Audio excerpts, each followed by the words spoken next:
rolling. Welcome back, everyone. Episode 159. Oof. 159, baby, of the Jiu Jitsu Dummies podcast. We are brought to you by Black Belt Digital Marketing. Anything you need to build your business on or offline. It's web design, SEO, Google Ads, graphic design, printing. We can absolutely help. Yes, I say we. I own the company.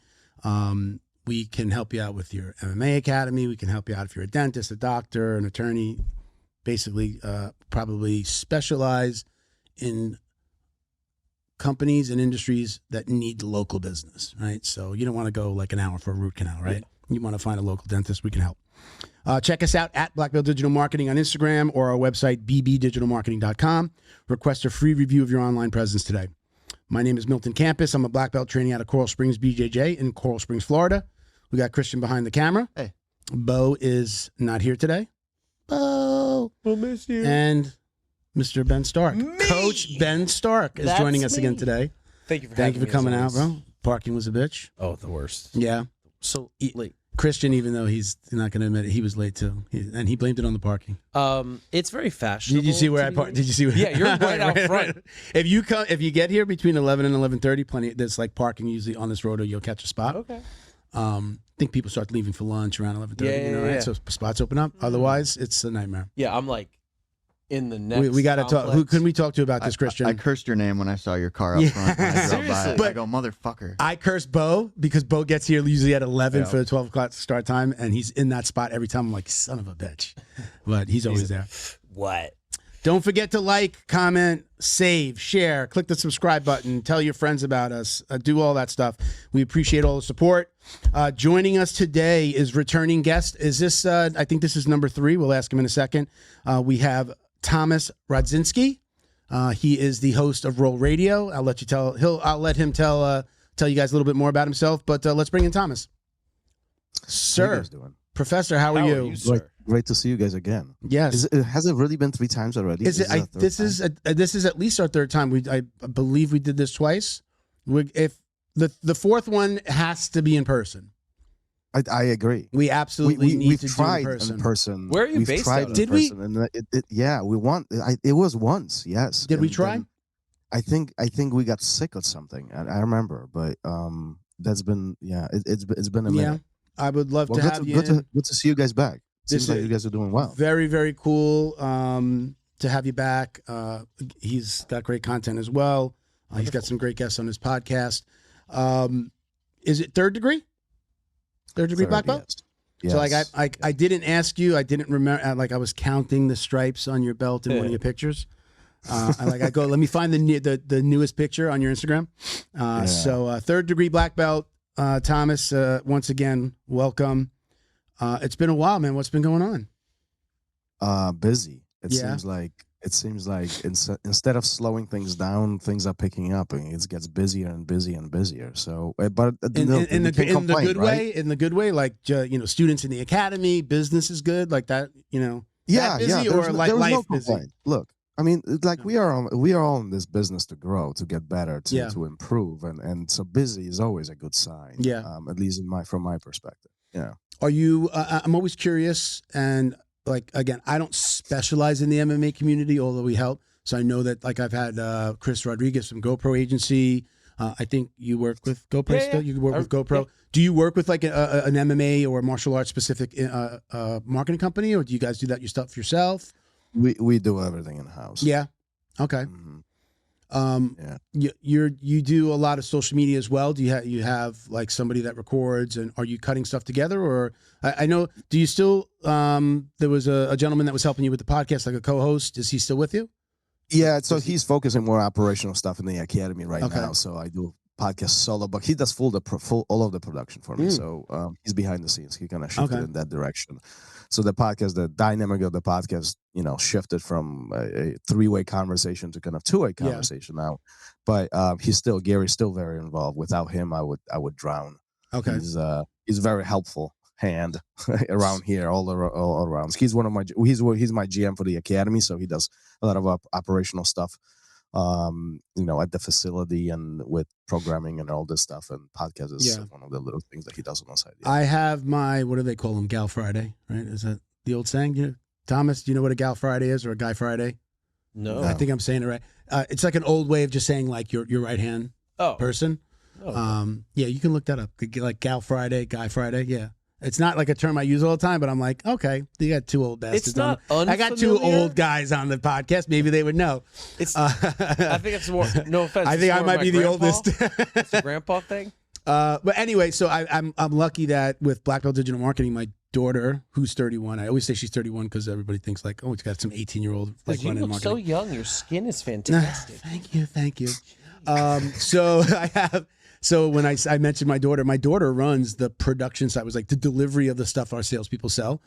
So she's managing, the social media, the graphic design, website builds, like everything. We book it. She's talking to everybody. I'm trying to be like you guys. And then with the Academy Safe, the nonprofit, one of my salespeople is our onboarding specialist. You've spoken, like she's been emailing you, Brandy.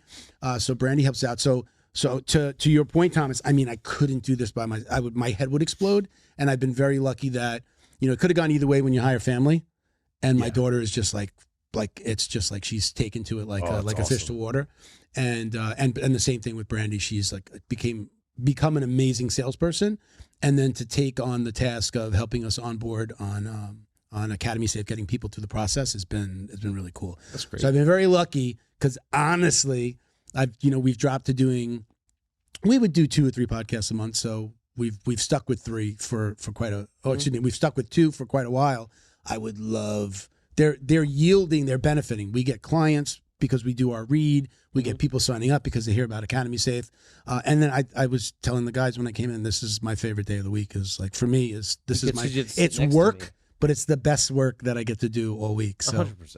How about you, Thomas? With the it's very easy for the podcast to become like, oh, it's a job and I got to do it. But like, I admit, if I'm not doing jiu-jitsu and if I'm talking about it, I'm okay. Yeah.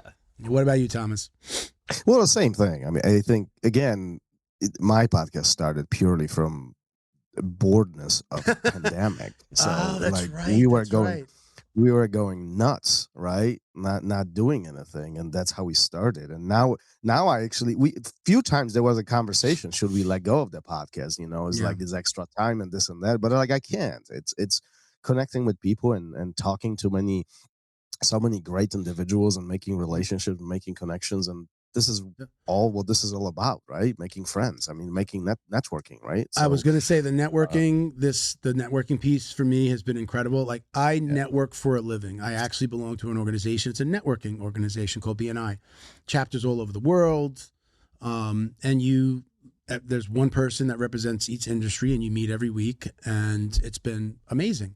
But like not even by design, everybody from the podcast has wound up doing something with us. Not everybody, but so many people. Like, for example, the board members on the nonprofit that we're running, Academy Safe, we got Joe Scargill, Secret Service agent, who I interviewed. We went to lunch and he was just like, I got some stuff I could bring to the table here, like introductions that I can make and on the board.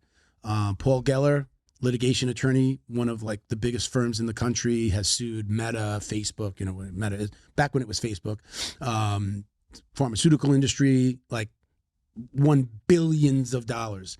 We've just invited him on the board. We had a fan that does our PR, who is an author and he worked for the newspapers for many years. Everybody has come from that. Rob, we met Rob from McDojo through the podcast. So these are all board members now, and everybody brings something to the table. But I didn't know that was going to happen years later. I've interviewed these people over the years, and then all of a sudden I'm like, hey guys, I got this thing going on. And everybody has either been like, hey, how can I be involved? Or with Paul, I said, hey, I know that we're this small nonprofit.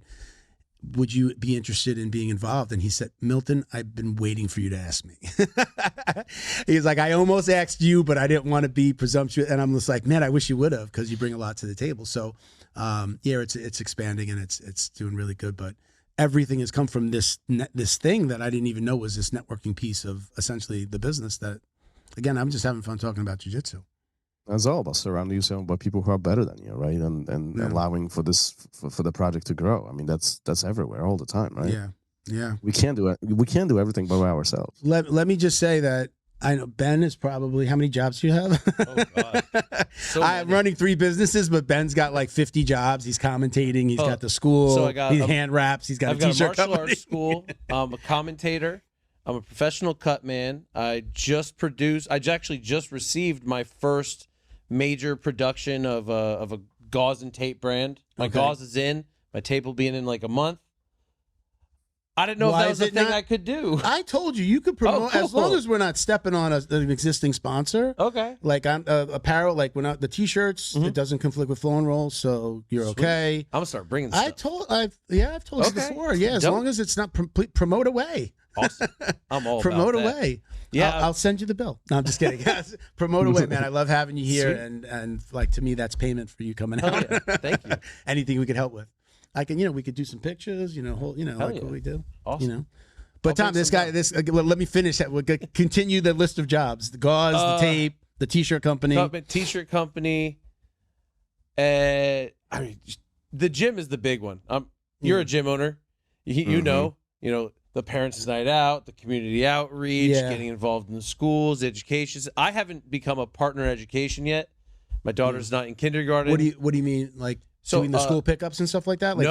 You go to the schools and basically you kind of bribe them. You bring in coffee, donuts. You get to know the staff.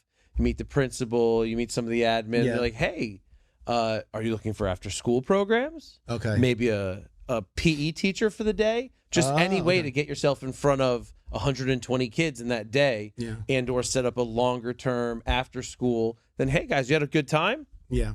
Come on down. Yeah. I haven't gone that far yet. I'm still just getting into that because I came from competitors and adults. Okay. And so the kids I'm relatively new to. So we're building that slowly. You kind of described what Matthew Brenner, remember we had Matthew Brenner on? He does that. Do you do anything like that, Professor? Where are you located again? Tell everybody where you are. You're outside of Chicago? Yeah, outside Chicago. Yeah, Midwest. Yeah. Do you do any of what he was just talking about? I know, like we had a guest on that talked about like his Matthew Brenner is a guy that helps martial arts companies like martial arts studios get into the schools and do what he just said. Like you do a program, you send everybody home with the certificate. It has your information on it. They go, "Mommy, look, I had fun kicking the bag today." And then potential students. Have you ever done anything like that?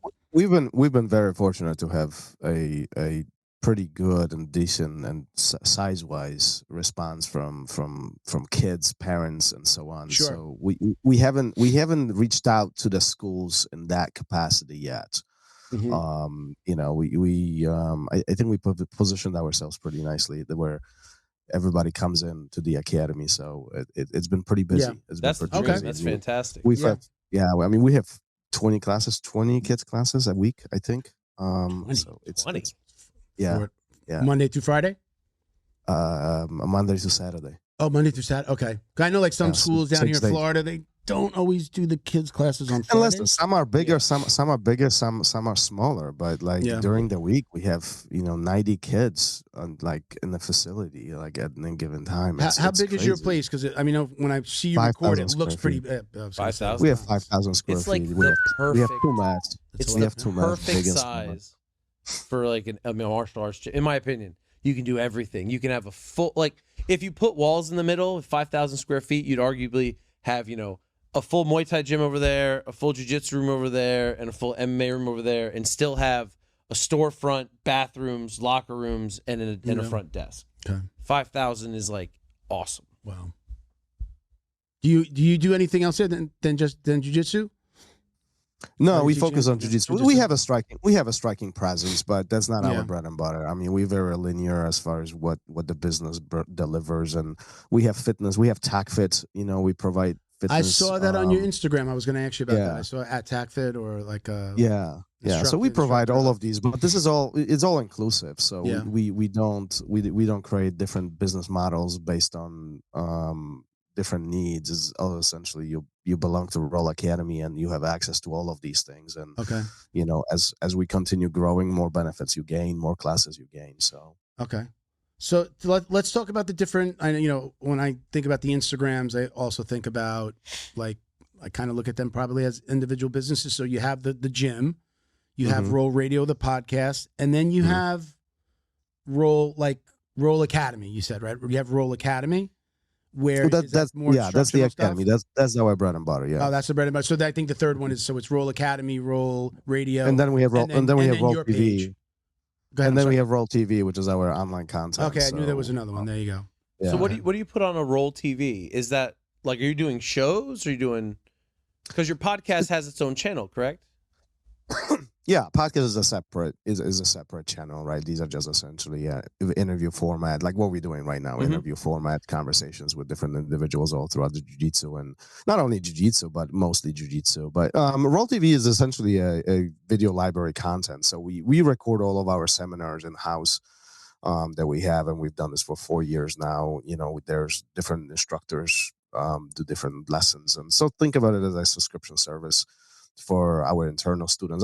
But not only, now it has grown to nearly 2,000 videos on there, so it's actually quite big, and it's getting a positive response and benefiting to the students. So we use this as an extension to what students are learning. So we try to give especially the new students a little bit better guidance as to what jiu-jitsu is and what's necessary to get to the next level.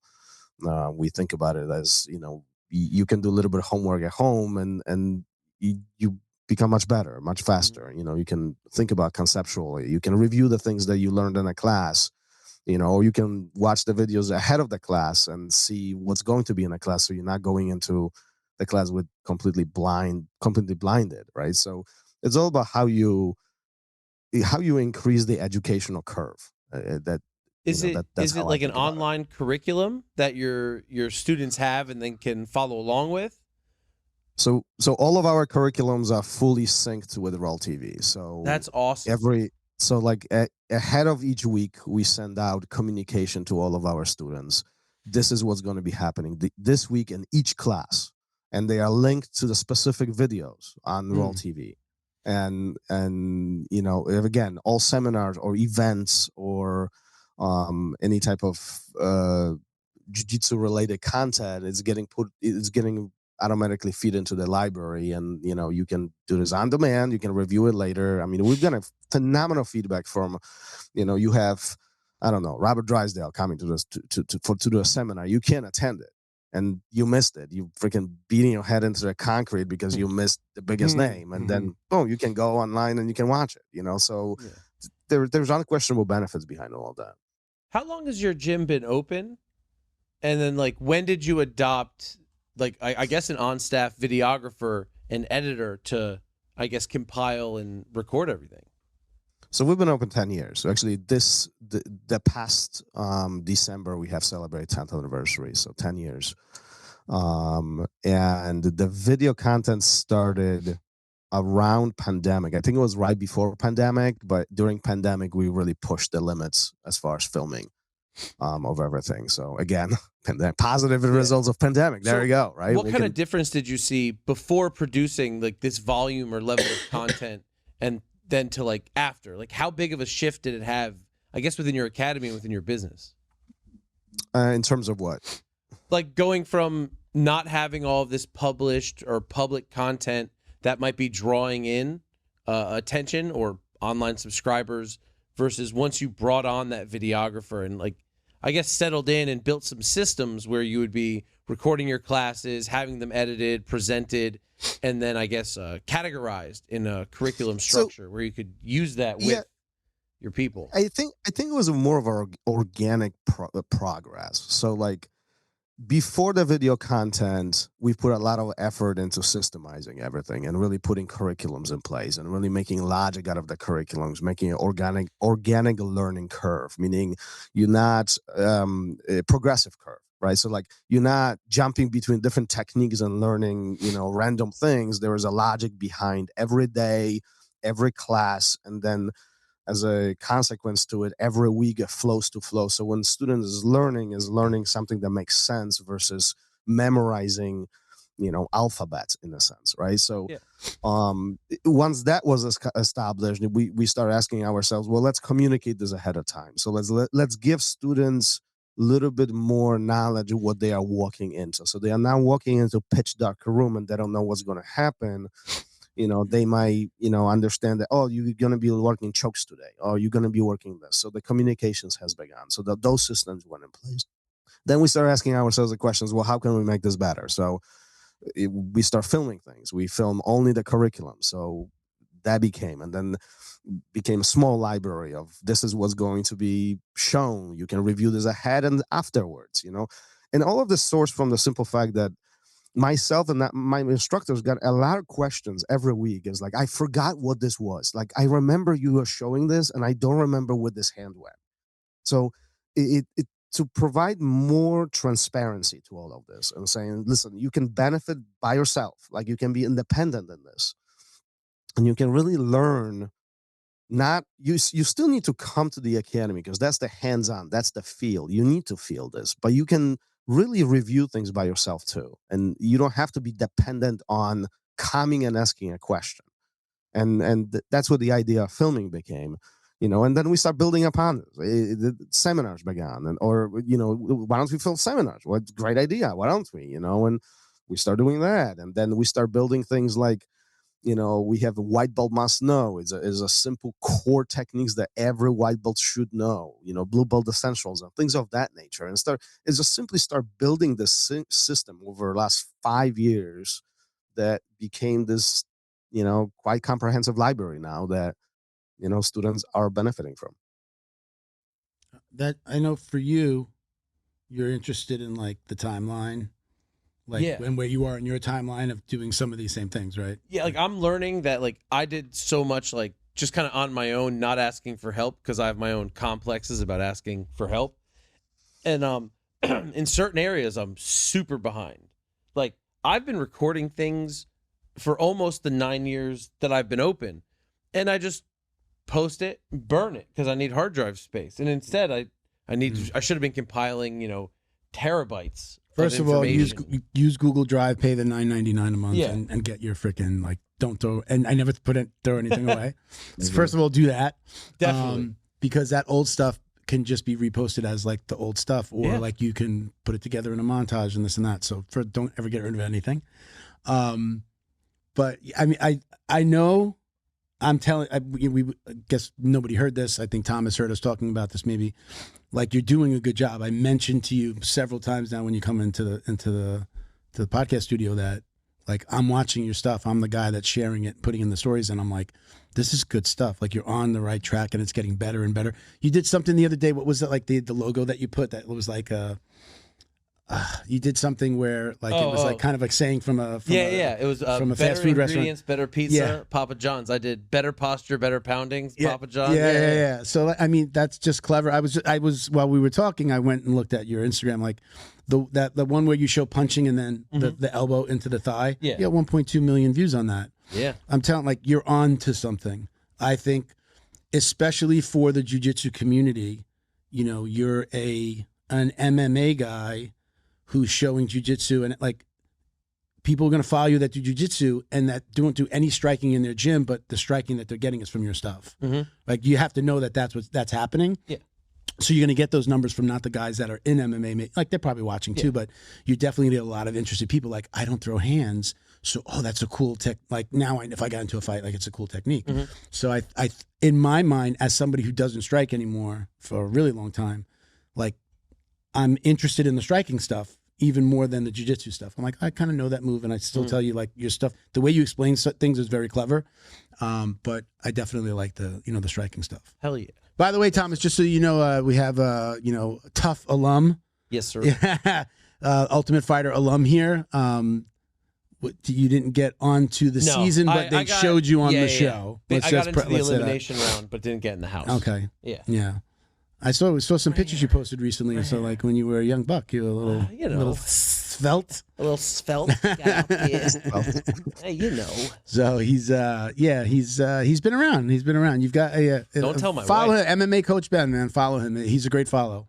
He's a great follow, and like great commentator. I'm like I'm flattered that he asked to like, hey, you ever want somebody to come on the podcast and go? I'm like I knew what this other stuff that he's doing, and I've heard him commentate, and I was just like, hell yeah. I'm not going to pay you, but you can come on. I like talking. If you want to come and talk for free, but that's why I was telling him before, I'm like, hawk your wares, whatever. What's the saying? Like, just put your stuff out here, man. Let's get you some promo. But Yeah, man. I think like you guys, it seems like you're on a similar path. Like he's been doing it 10 years. How long have you really been like on social media? This May will be 10 years. Yeah. On social media though? Oh no, on social. Dude, because you're moving, your numbers are moving. Yeah, I see your numbers moving. I've hit a big jump this last year or so. Yeah. I started getting into it when I moved to Thailand. I had this whole idea, like I was going to do my life in Thailand and kind of document, this American Farang moving in, starting Farang. starting up in this gym, which was the gym that brought jiu-jitsu to Thailand, with the guy who brought jiu-jitsu to Thailand. Oh, wow. And turning that from a jiu-jitsu only gym into a mixed martial arts gym, and then just how like it evolves and like what happened with our team. And honestly, like I've got this imposter syndrome where I'm like, who gives a shit? Why would anyone care? That. And in reality, there's people. I'm a 30-year-old tough veteran at the time, 3-stripe brown belt. I was going to say 30. Yeah, this is a long time ago. At that time, brown belt, who's living in Bangkok, Thailand, building a fight team. Like, it's a good story. Why wouldn't you watch? Yeah. But in the time, I'm just like, no. You have to understand that there is someone for everything. Yeah. When you get out of your own way and say, I don't think that way anymore with the podcast, people listen. Yeah. I think that we had a unique concept in the beginning that we gave a lot of stuff away. So it was like nobody knew. People were like messaging us before we even filmed. I was giving stuff away. We had the logo. We had T-shirts. I was giving stuff away. We hadn't filmed anything. People would be like, hey, where can I see this podcast? Where can I listen to it? And I'd be like, we haven't filmed yet. We haven't put anything out. But I told my wife when she was just like, why are you setting up a T-shirt site? You haven't even recorded yet. And I said, it's the trailer to the movie. Mm-hmm. Like this is the lead up to, like I understood as a marketing guy to do this build up, and we had everything ready, and it looked like we were a podcast that was around for a little bit. Even like the first logo, and then like the second, like it evolved in like the pictures that I put out that represented Jiu Jitsu Dummies. Like I literally had like a wooden dummy was like the first picture I think we ever posted. Yeah. So yeah, I mean it takes some time, but like I'm very conscious of the numbers because we do social media for ourselves and other people. So I see your numbers. You're just around 6,000, but you've jumped a few thousand, right, since we've met. Yeah. Right? Probably 1,500 in the last year. Okay, yeah, you're on the right track. You're doing something good. Thomas, I was noticing you have like 10,000 subscribers on your YouTube. Was there a point that it just like all of a sudden it really took off and it was exponential for you? Respectable for a podcast, for a jiu-jitsu podcast. Is legit. That's super legit. I don't know. You know what? Like that's like one of the areas where I feel like all of both podcasts and the RõL TV, like we don't put a lot of marketing into it. Like I don't know if that's by design. Perhaps that's a mistake. Perhaps it's a question for you. You are the marketing guru here, but I do this more for a love of doing it. Like I love talking to people, and if people like to listen and they like to subscribe, they like to follow, then listen, I appreciate it, and that's what gives us the opportunity to do it more and more and more. So I mean, you could certainly advertise. It's been growing, and it's continuously growing. I mean, it's like in the recent times, particularly, like I think in the last year or so, we growing. It's there's 100 or 2 subscribers every month, so it's like it's picking up. That's great numbers. Yeah. And I mean, you do put a lot. You're putting out your content that you were just talking about the gym, right? When you're doing moves and your curriculum, right? You're putting that other stuff on there. Yeah. Right. So it's not just the podcast. When it's just the podcast, it's harder. I know for us, it's like just putting out the podcast is okay. What really helped us on social media specifically was when we started to do the funny stuff. Unlock the power of your online presence with Black Belt Digital Marketing.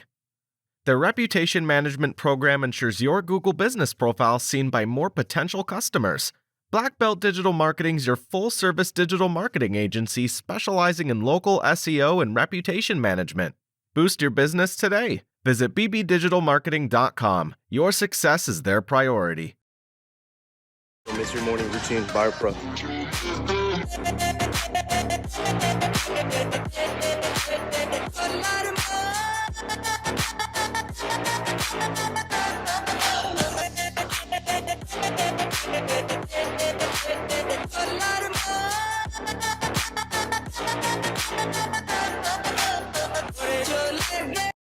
Special thank you to the crew over at Flow and Roll for all their support. Flow and RõL is renowned for their incredible no-gi rash guards, shorts, and leggings. Flow and RõL has quickly become the premier custom apparel provider for academies big and small throughout the United States. Reach out today to discuss your custom order and ask about their incredible pre-order program. You can send an email to flowandroll@gmail.com or visit their Instagram @flow_n_roll and shoot them a direct message. And yes, they can create an awesome custom gi for your academy as well. Visit flowandroll.com to check out their awesome designs, and remember, you'll get 20% off your purchase of t-shirts, rash guards, or gis with code JJD. So when we peppered in like doing memes and doing really when I started to like get a handle on the reels, like, you know, taking any funny video and then putting like the jiu-jitsu thing on or it. some jiu-jitsu saying on it. I just did a video with a little Chihuahua. And he's got a big dingaling, and he's got a sack on him bigger than this, little, and he's walking around, and it's just flying around behind him. And I put like when your Mad Enforcer's the smallest guy in the room, you know, one of those chirpy Chihuahuas, right? So little things like that, all of a sudden that gets seen the most, but that gets them through the door, and then they go, then they see your content and they follow you, and now they become a subscriber or a listener. That's what worked for us, because I'm not, you know, I started this when I was a purple belt. I'm not showing moves, although I've shown a move here or there in the podcast studio. Like I did a couple, like we started to do little dickhead moves. Like back takes and like, you know, how you like, you grab the nose with your forearm, like things like that. Like I like showing that. Number 38. I felt the imposter syndrome. If I showed moves, people would be like, hey, fucking purple belt. Who the fuck are you? You know, like I immediately thought that was going to happen, and that's never happened. The worst comment we've ever had, the worst. There was two. The worst comment was, the not so bad comment was, somebody actually commented about the wires. We were filming in a boardroom, and somebody commented, he said, the wires on the table are distracting. Like, if that's the worst comment we get. And then in the beginning, it was 5 of us. And we were a couple of really big guys. We were like, 250 and above, at least like 2 or 3 of us. You mean men? Men. And somebody called us the View. Can you turn the camera on the little guy over here? What's up, Tiny? Somebody said a comment. He goes, "Look at these fat guys talking about jiu-jitsu. They look like the girls on the View." And it was like the first really nasty comment that we got, and I was like, "We're here, baby." I was like, "Yeah, we made it, right?" That I was like, "Oh fuck!" And I think I deleted the comment, because you could delete the comment. I think I deleted it. And then later on, when Miguel became part of the show, he's just like, if we got like somebody saying something, maybe it wasn't directed at us, but maybe it's something that the person had said, the guest had said, he would come in with like a funny comment. And I was like, that's the way I should have been handling this. Like, give it a fun. But again, we weren't in that funny stage in the beginning. So it's hard, because they're attacking this passion project you have. Go ahead, Thomas. But what's interesting about all of this also is the fact that you have 1 or 2 people giving you a negative comment while a million other people are watching silently. Yeah. And like, it bothers us that was this one person versus focusing on the positivity. I'm totally in a place where I'm like, no matter positive or negative, thank you for the comment, because you've just helped the algorithm. I don't delete anything. I've had people put some really stupid shit, and then again, like about the guest, it's never really been, knock on wood, directed to us till this episode, right? But it's never really been directed at us like that. So I've just either left it alone or I leave it, hoping maybe that the guest will comment on it. Maybe once in a while I've like taken a snapshot of it and sent it to the guest and said, "Hey, do you want to maybe say something in here?" Never really like nasty negative, but sometimes just stupid. Dude, I get some nasty ones. So I posted up a video the other week. It's called "Fuck Your Triangle," and it's a really nasty choke from when someone's danger zone or better. Now, my uke is a 6-foot-tall teenager. He's a skinny kid. He's extremely gifted. But he's like the perfect uke, because he's easy to move and talk, and he knows exactly what I need him to do. Yeah. So this video was slow for like 2 weeks, and then out of nowhere, 15,000, 20,000. And I'm like, oh, dope. And then I look, 15 comments. Oh, that's great. I literally like go to the bathroom, come back, and it's at 60, 70. So they're just going at it in the comments. I'm like, dude, I'm not going to look.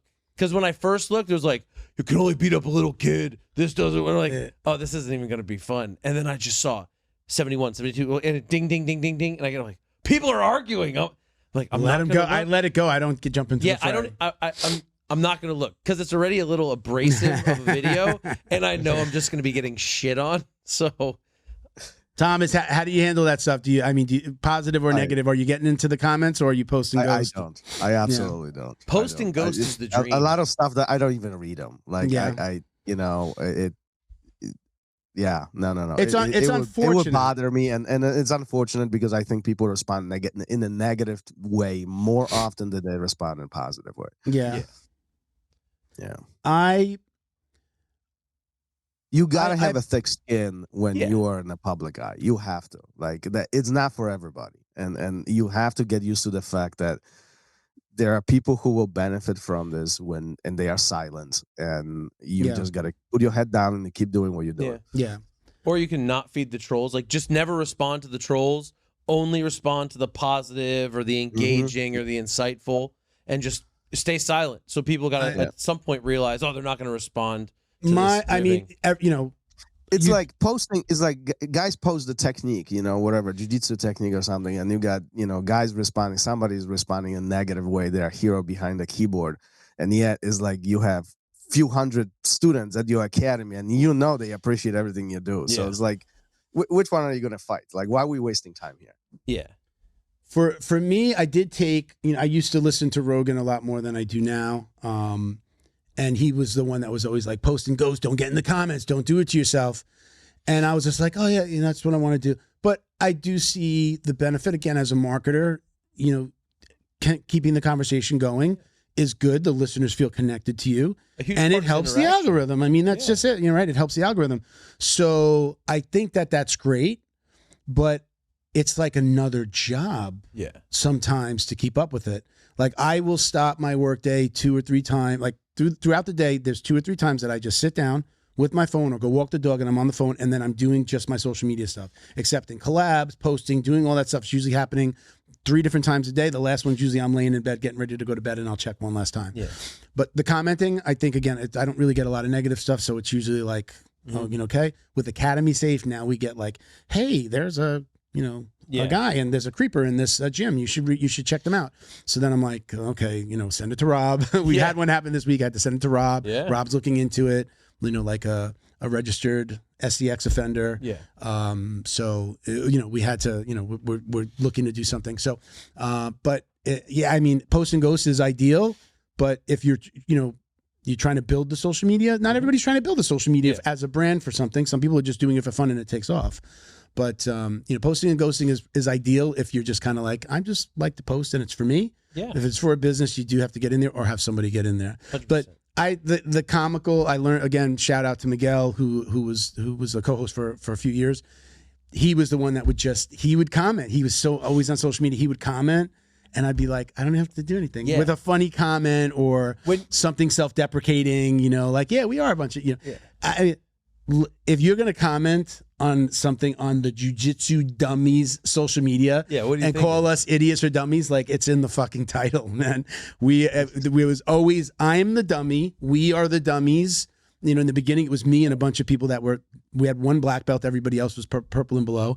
We are the dummies. We're talking to people to educate ourselves, to be stupid, to be silly, and talk like I think it resonated in the beginning because a lot of people would say, this is how me and my friends talk when we're picking on each other, we're drinking beers, having a slice of pizza. Yeah. And I think that's what resonated because it's, again, I think one of the most popular and common comments was, this is the way me and my boys talk after jiu-jitsu, or when we go out for a drink, or on the weekend when we get together, we're bullshitting like this. I feel like I'm in the room with my friends. And I think that's why we had like that little bit of grassroots movement in the beginning. And I just never lost. I don't think we've ever really lost that feel. That's what we are. We're not coming on. Okay, show me when I go. My arm is here, and show me the triangle. That was just never our thing. It was just kind of like I'm interested in your life around jiu-jitsu, and when I can find something that you do that's like attached to jiu-jitsu but maybe not in the academy, like, I love that.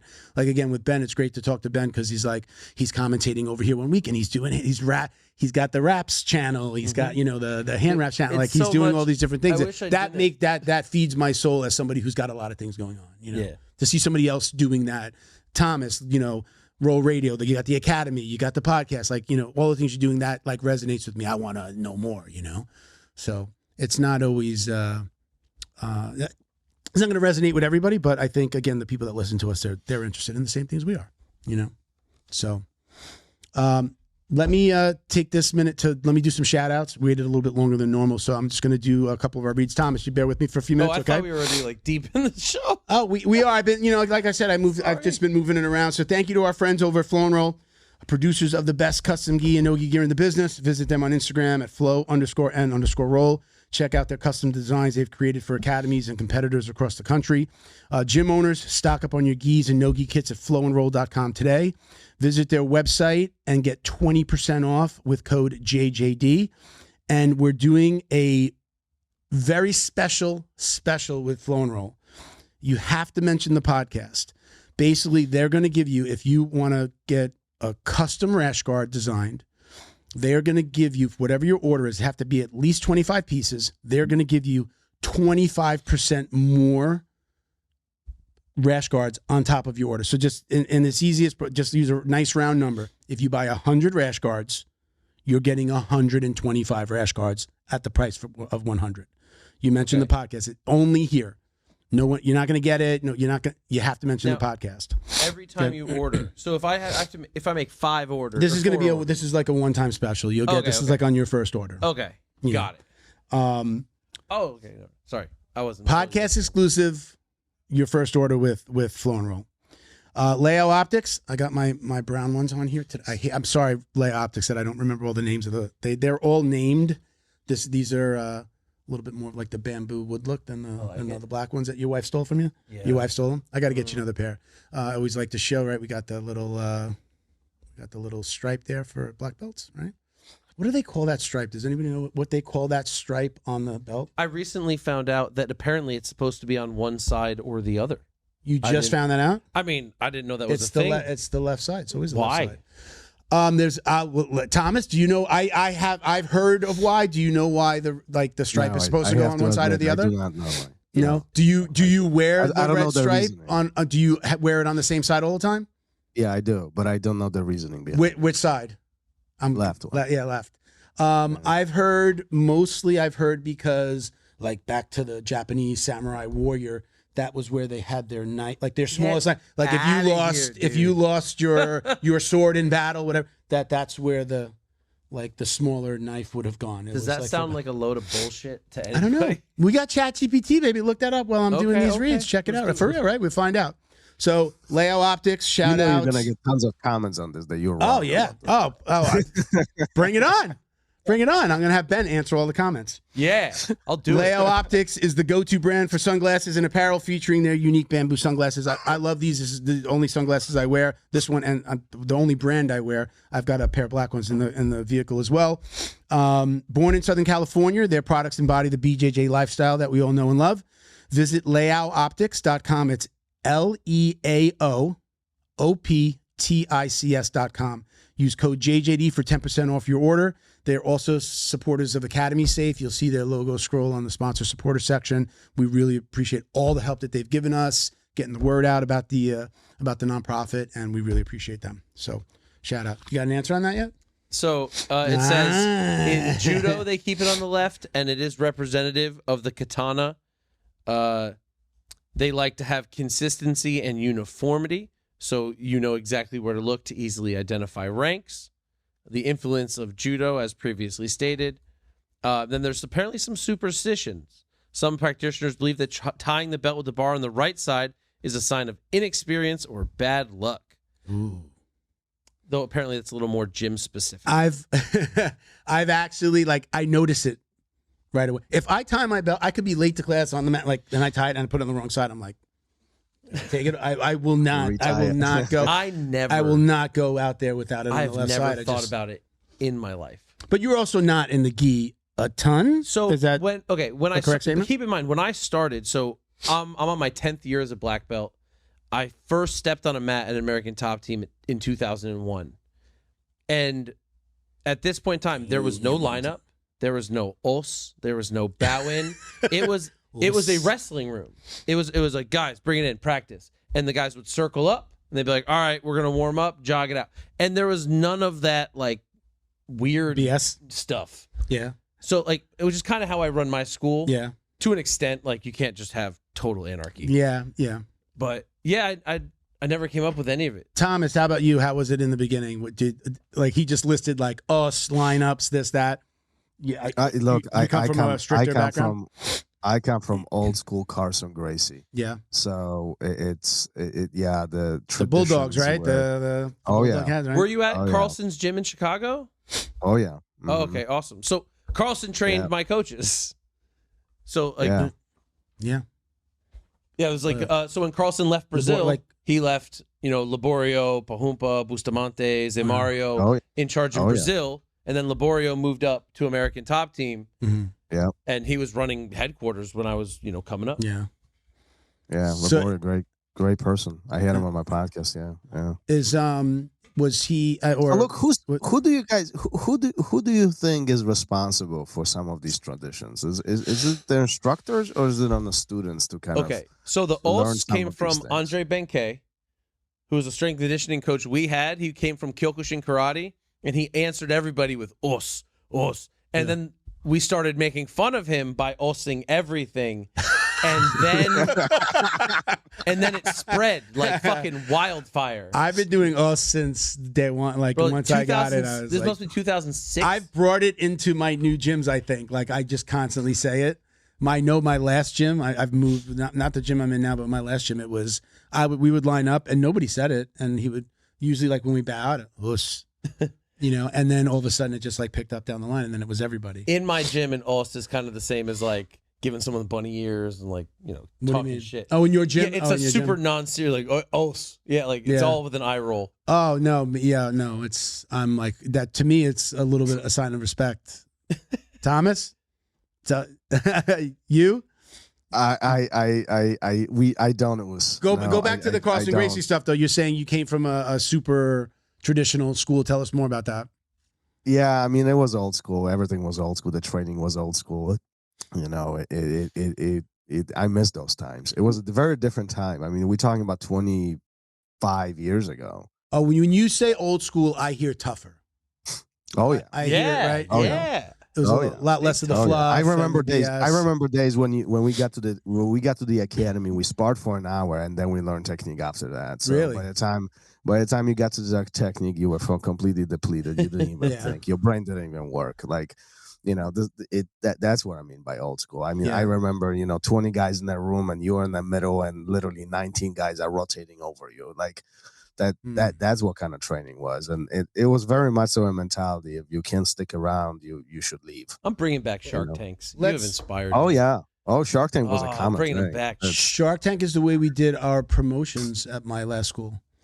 You knew you were getting promoted when he was just like, you here, you here, everybody line up over there. Hey, you here, you get like match up, and it's like every like at least 1 minute. New guy, 1 minute. We only did that for like 10 minutes. We only did that for black belt. Like when I got my black belt, it was like every person in the room 1 minute.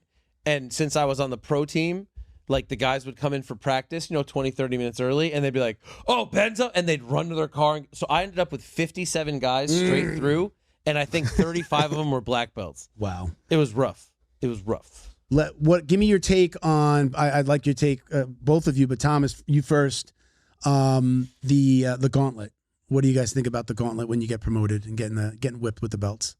You dip in your controversial things, right? Yeah, let's do it. That's fine. Let's look. I think it's a tradition that started somewhere back in the day, and and I know it's respected by many, and many still do it to this day. I don't do it in my academy. I think rewarding a student with a new rank, it represents a success and represents celebration, and I'm not sure if that's the route that I would go to do that. But I don't criticize it how to do it. So it's to each their own. My school does it, but it's not like mandatory. Take your top off. It's usually like we're mostly gi school, so it's take off your gi top. You still have your rash guard on. Mm-hmm. I know some of these academies is like take the guys are taking their shirt off and they're getting those red. I haven't got promoted in my school, so at this school, so I haven't had to go through the gauntlet yet. You got another, but they'll get stripes, and if you get a stripe or you get a new belt, they go through the gauntlet. Yeah, stripes. Well, we had a black belt that got his first stripe, so that's what representative of 3 years of black belt. So they put him through the gauntlet. Okay. And they do a birthday gauntlet. If it's your birthday, you do the gauntlet. Yeah. So when I was teaching overseas, so in Thailand, we had a lot of Japanese students, and birthday, gauntlet. Wedding anniversary, gauntlet. Got a belt, gauntlet. And not just the gauntlet, like they wanted a gauntlet and a full room Shark Tank every time. And it was like an uplifted part of the community that we had. Everyone was like, yo, my birthday's next week. Yo, They wanted it. Just wait, Thursday's going to be crazy. And it was strangely uplifting for how aggressive it was. I like the Shark Tank because the Shark Tank is part of what you're doing. Yeah. Like making you fight to your near exhaustion where you're just so like, here's the question. Is it a different Shark Tank per level? Like, does a white belt only get Shark Tanked by white belts? And the higher Not you in my go, school, no. then it's I mean, everybody? It was, like my Shark Tank was, it was whoever wanted, like. Whoever was. Okay. We had we had Oh, 4 you just black get chosen, belts. and it's a Shark Tank day. For my black belt, it was 4 black belts were getting promoted that day. And it was all the student. People knew it was a promotion day, but you don't know that you're absolutely getting something until he calls you out. And it was for every belt. So I think did they start with the black belts? They might have started with the black belts that day, and then it was just like go. So it might be a white belt, then a purple belt, then another black belt. Like it was just go until he says stop. Come on, go. He's open. Go, the coach is directing, and I liked that. I thought I love Shark Tanks. They're awesome. They're fun. I mean, they're horrible, but they're fun. Hey guys, let me do my last shout out here. I got my Laheel Biogenic shirt on. They will heal. Excuse me. Rolling every day is tough on the body, but pain doesn't have to hold you back. At Laheel Biogenics, they empower jiu-jitsu practitioners like you to recover faster, train harder, and achieve peak performance with the power of regenerative medicine. They're helping athletes stay on the mats and on top of their game. If you're not local, it is not a problem. You can schedule a free telephone consult. The process is easy with same-day treatments. Right? They're actually really big in the MMA community, right? Like, or in our world, including the jiu-jitsu practitioners and MMA. They've got 3 locations around Tampa. I know they're opening a 4th. We're not going to announce it yet till they give me the okay. But they have locations in Lakeland, Brandon, and South Tampa. So I like to say, like, you don't need to go to Mexico. You went to Mexico once. I did go to Mexico. You did go to Mexico once. And you had success. You were happy. Tacos were really good. You were happy. And then we told my friend Ray to go to where you went. Yeah. And he was less happy. He was a lot less happy. We won't say the name of the place, but they were a lot less happy. Yeah. He was a lot less happy. He couldn't even walk onto the plane, walking through the airport. I saw him when he was here, so I could imagine what it was there. Literally like an old man walking through because he had so much pain. Yeah. Basically, he wound up having a lot of inflammation, and he had injections into his spine, and so it was not the best for him. It took him months to recover. And you knew him when I found out you knew each other. I said, hey, you got to talk to Ray. Tell him to go to get. I felt horrible because I was like, dude, because for me, it was absolutely life-changing. Yeah. And to see that he had a bad response, that's unfortunate. Well, you don't need to go to Mexico. You could check out Laheel Biogenics. Again, they have 3 locations in Florida. This is in that Tampa area. It's Lakeland, Brandon, and South Tampa, like I said. Don't let the pain and injuries hold you back. Schedule your free in-person telemedicine consultation today at laheel.com. That's LEHEALL.com. And let them help you get back to doing what you love. And if you mention the podcast, you get 20% off your first treatment. That's legit. That's really good. We've been trying to schedule. We're looking at April now, which is like our schedule, their schedule. It's just been weird. And I'm bringing Bo with me. I'm bringing my videographer, Bo with me. So we have to pick a Saturday because we're using podcasting on Friday. It's hard to get up there. So we're gonna pick a Saturday in April, and then we're just gonna collab with them and get that done. We do a podcast with them while we're getting IVs. So it's hard to get.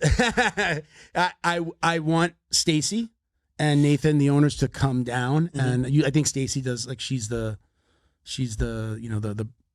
not. No diss on Nathan. She's the brains behind the cocktail that you're gonna get, or what you should be doing. And wait, can we drink on the show? What's that? Cocktails? Go ahead. I know what you got in there. So she's absolutely I've seen her on another podcast. Actually, a couple of podcasts, we've linked to a video that she did or a podcast that she did where she explains peptides and stem cells and all the things that they do and the types of stem cells and why this, like the Mexican thing, like what would you be going to get in Mexico? What could you get here? Like people think that you can't get stem cells in the US. You can. There are different types of stem cells. I will let her explain it. I'll actually put that link in this description again because it's, I think, super, super informative. And I mean, it helped me understand. I mean, I'm hearing these words and I'm just like, is it going to make me better? Put it where you put that needle wherever you need to put it. If it's going to make me feel better. Anywhere. And I'm going to do my lower back. We were talking about my shoulder, but my shoulders are actually like, okay. My lower back is like tying. I can't tie this shoe. I got to bring this foot to me. Like my left, I can't get like. I've actually lost. I was sick, so I lost like 7 pounds in the last week. Dude, I've heard about a few people who have had that same experience recently. Yeah. And I got to keep it off. Usually, I lose 7 and I gain back 10. 100%. Right? You know. So thank you, Thomas. I appreciate you being patient. I wanted to do those reads for our awesome clients. We've got Laheel also does this alpha lipoic acid. You said that somebody was it you that said that somebody? Oh, Paul Geller. Was like he talked to that big time guy that's talking to like Dana White and advising all these guys. I forget his name. He's just like, he's telling me to take this. He's like, you've been taking it? What do you think? I'm like, I just started taking it, so get back with me in a couple of weeks. And then a joint formula as well. So very cool. Smile. Thank you, Nathan. Thank you, Stacy. We appreciate all your support, man. So Thomas, let's get back into it. So what else you got going on up there, Thomas? Tell us a little bit more about the academy. You know, how many students you have up there? You know, have you ever thought of like franchising or opening up other locations, or is that just not in the cards for you? Oh no, I think that's a long term. That's going to happen. I think it's surrounding yourself with the right team. That's really what it is. You know, it's older we get, it's all about growth. We continue growing, so I don't think we've ever stopped. You know, like the pandemic hit hard, and then I think everybody shrunk significantly, and then we easily suppressed those numbers shortly after. So from that perspective, we're not complaining. I mean, I mentioned our kids program. It's just freaking insane. It's crazy. How many kids total? Nearly 200. Wow. 200 kids alone? That's fantastic. A lot of kids. I just like to say, and we're not even trying. I'm telling you, John, we're not even trying. Like we're not. It's you know, we got a great team. I mean, we have a great team. So. What is the scene like there? And when I say scene, like definitely like South Florida. Like there was an article written about my city, Coral Springs. It's not the biggest city in South Florida, but there is this like, it's become saturated with jiu-jitsu. The American Top Team, Gracie Baja, my school, Silver Fox, Alliance, all within just like a 2-mile radius, if that. American Top Team, when they closed down the headquarters to the public, like 6 gyms. They opened up a gym. Again, Gracie Baja's right up the road. My old school is in the middle there. But yeah, I mean, it's just like kind of. I wouldn't compare it to Austin, Texas, but you know, if you do Jiu-Jitsu Austin, Texas, like you search that, and when the map comes up, it's just like red. So what is it like up there in Chicago where you are, Thomas? You know, it's getting more saturated. Definitely, there's more academies, more jiu-jitsu gyms, more MMA gyms popping up. But I was just speaking to somebody about this. You can divide them into like 2 categories. You have these clubs. They're like these small facilities, you know, and maybe they have 50, 70, maybe 100 students, if that. And then you have these like full-time academies, full-time businesses, which are really focusing on servicing the clients, you know. So there's this very clear divide. These small places and the larger places, you know, and there's, you know, clearly differences between them, what they offer, the scheduling that they offer, the diversity of programs they offer, and so on. So that's becoming pretty visible. So like if anybody's looking in this area, that's what I always encourage to take a peek at. You know, how many instructors do they have? What's their schedule? Do they have 1 class a day, or they have 6 classes a day? Like how many kids classes do they have? What's the divide in ages? You know, how many classes do they offer? Is it gi, no gi? Is it striking? Do they have fitness included? Like all these things do matter, you know, when you sign up in a place. Ultimately, the way I think about it, I would rather for you to come to my place and do your stretching, workout, recovery, and jiu-jitsu versus go to 7 different facilities. Like why waste time driving, right? So is that the thing that you would say sets you apart, or go ahead and like tell me what sets you apart from those other academies? If you had you're talking to a parent on why they should come to you, what's your pitch, if you don't mind me asking? What is it about you guys? One, I will tell you that, and I take a lot of pride in this, but I do believe that we are the cleanest facility that you can find. Yeah, like we take a lot of pride in that. We have our programs are extremely structured, extremely organized. We have a phenomenal team that runs our adult programs, our striking, our kids program. So we put a lot of effort into the operational efforts to make sure that everything that you get what you signed up for. There is no surprises. We have phenomenal communication with our clients. We put a lot of efforts into the relationship with our clients and our students. So that I think that's a big visible factor when you become a member. But the schedule, I think, is what we offer from scheduling perspective. It is really what sets us apart. Like we have 4, 5, 6 classes a day. So kids and adults. Like, do you have like morning adults and afternoon adults classes? Oh yeah. We have 2 morning classes, 3 morning classes, afternoon classes, and then from 4 p.m.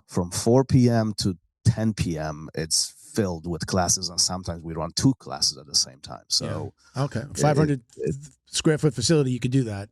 You can have people on either sides of the mat, right? There's enough space to do that. Yeah. We have two active mats, and they're happening at the same time. Whether it's 2 kids classes or adult and kids classes or fitness and adult class, like it's just happening all the time. Constantly, something is happening. So yeah.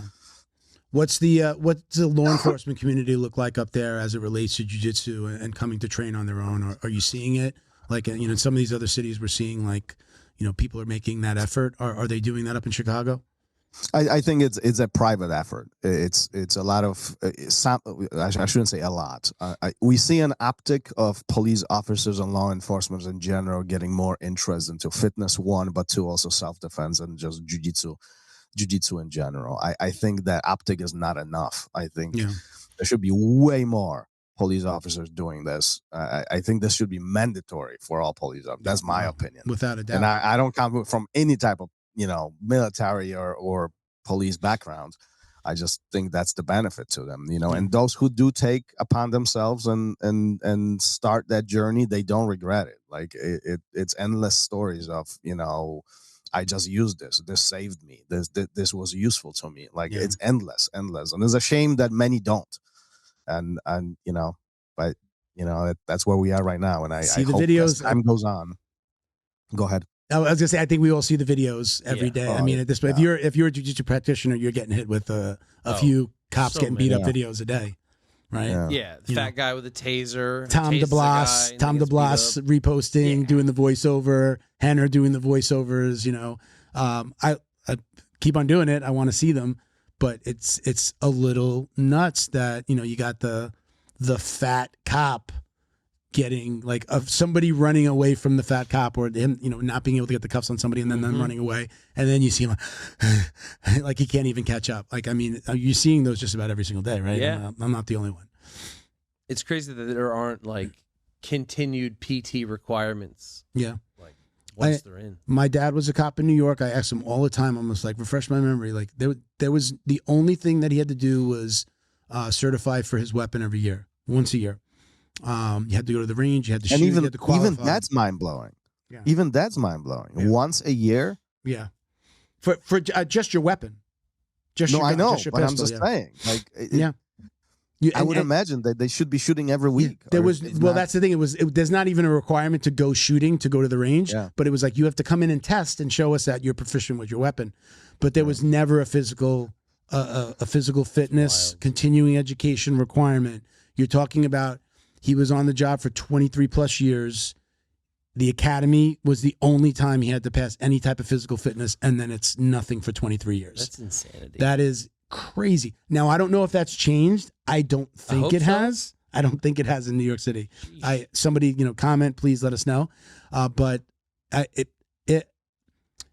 I would say that I believe that it should be almost the same level as the military. Like it's constant. You've got to exercise multiple times a week, or maybe even every day. You need to be doing. That's part of the job. You need to be in shape to do this job. I mean, just getting your gun out of a retention holster takes like a certain level of skill. You got to practice that. Did you see the Secret Service agent, the woman that couldn't reholster her weapon when Trump got shot? No. Did you see the video of her I remember them trying to reholster? Yeah. She couldn't reholster, and then like I don't know if she wound up keeping it in her hand, but she couldn't reholster. No stress inoculation. But that's like you have to practice that. You have to practice drawing and reholstering. That's so wild. I don't know what the continuing get. We can ask Joe Scargill next time we have him on or when I talk to him. But absolutely a problem. You know. Mm-hmm. Do you have any law enforcement? Do you have law enforcement that train with you, Thomas? A lot. Yeah. A lot. Yeah. Yeah, we have a large footprint of and servicemen in general, military, law enforcement, paramedics. That's another underestimated one.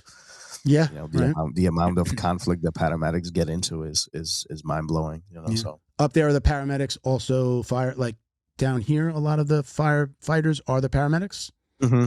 Yeah. Is it that way up there? Is that like I don't know? Is that the way it is in most of the country? I know it's just here. Yeah. Like on Long Island, where I grew up, it was like there was the volunteer fire department and then the volunteer ambulance. Yeah. The fact that fire people were volunteers. Yeah, my town, smaller town. My town was 2,500 people. Yeah, there was. I don't think there was a budget for a full time. Yeah, they'd have the alarm would go off, and like guys that they would have this like big beeper. Yeah, and their beeper would go off. You jump in the car, you go up, you suit up, and you jump on the truck and go out to the fire. So like literally, you had to like get in your car and drive up to the firehouse. And that's crazy. Yeah. But I'm sorry, Thomas. So you do have law enforcement. I'm a believer in.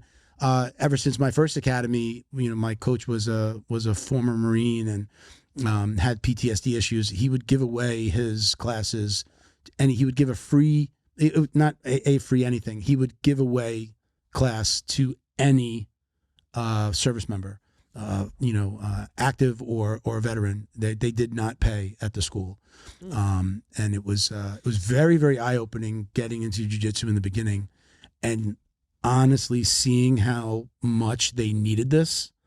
And he belonged to a PTSD organization. It's like he used to go to like a open therapy, session. And sometimes he would recruit them and they would come in. And sometimes we turned into the therapy section. We would like sit down, we'd be stretching. And 2 hours later, we had not done any jiu-jitsu. And these guys were just talking about their time in the service. They needed a place to vent. Sometimes guys would come in, you can smell the alcohol in their breath. And it was just like we knew they needed it. And we would just sit and talk. 2 hours, not one lick of jiu-jitsu, nothing. And it was just really sitting. They needed that therapy session. I wound up becoming all of my co-hosts in the beginning were service members, or there was one girl that podcasted with us, and her husband was a Marine, and we wound up working with We Defy because of that. And like that, I really always respected service members, but then this connection with jiu-jitsu was just amazing. It's something that I you don't know if you're not in this world. You don't understand. And even now, jiu-jitsu is totally like keeps me freaking sane. Even this keeps me sane. Talking about it keeps me sane. Yeah. I'm sure you have to run into that a lot up there, Thomas, right? Like these guys coming in, like they truly need this as therapy. This is their therapy. They might not be going to talk to anybody, but they come to jiu-jitsu for their therapy. I think it's one of the most underestimated things for them. Like and I think you don't know what you don't know. It's like until you really try it and give it a shot, you don't know that's the missing piece. And then there's so many guys that start training and then a few months later or a year later come back and they're like, this literally saves my life. Like I don't know what I would be doing. Who the hell knows what I would be? Like this literally changed the direction of my entire life. When they say that, they mean they'd be in a really bad place or dead. They'd probably be dead in jail. Oh yeah. Like we all say jiu-jitsu changes lives or whatever, saves lives, the cliche saying. But like in some cases, it's really true. Like it could not be, it could be much worse. Yeah. I've seen it. I did not serve, but hats off to those guys. And find yourself a jiu-jitsu academy if you're that stressed. Again, I don't listen to Rogan a lot, but I used to, and one of the things he used to say was, just imagine like you come home from like a stressful day, and like some people, like the joke is like women grab a bottle of wine and they sit right. If you don't get that out, that energy out, it's energy. That stress is energy that if you release it, you'll feel better. I know, like when I don't get to the gym, I'm doing it now. Like I'm always shaking my legs. Yep. It's not because I'm nervous. It's like a little like energy. It's like this energy. I am not nervous at all. I don't know if anybody can see. Like this is me all day, every day. I'm the same guy. When I sleep, I shake my legs. I tell my girl all the time. I'm like, are you okay? Like sorry, I'm shaking. She's like, no, I like when the bed shakes. But like I shake my legs. It's just, and I tell her, I'm like, it's just this, I guess like a nervous energy. And once it gets out, then I just kind of calm down. But it's this energy that if I don't get it out like that, my mind will not let me sleep, and I will just, but Rogan was talking about, imagine being in like a cop and you have this stressful job, but you're not going to work out, you're not going for a walk, you're not going for a run, you're not doing jiu-jitsu, you're not hitting the bag. Like we know we had to release that energy to maintain our sanity. Imagine every day, and then you just come home and eat, have a couple of beers, and then you get fat. It is the most unhealthy thing, not only for your body, but for your mind, to not release that energy. It's almost ridiculous that you don't. And that's where I think like the continuing education within the, a police department, let's say, is important. Like getting forced to do it in the beginning feels like you're getting forced to do it. Yeah. But after a while, you're just like, this is great for me. This is great. The joke with like getting in the car after jiu-jitsu and driving home with like no music, you realize you get home and like it's been silent the whole time. Yeah. But you've released this something that just puts you in a place where you can just, the mind is like almost blank. I don't even remember. I didn't even turn on the radio this whole time. Yeah. Like, right. So, I mean, it's definitely, I think we're preaching to the choir here that, jiu-jitsu is just like this amazing thing. They all should do it. And then I'm hoping as time goes on, this is going to sway in that direction where, I don't know if it needs to be mandatory or not, but definitely more of them need to do it. They need to.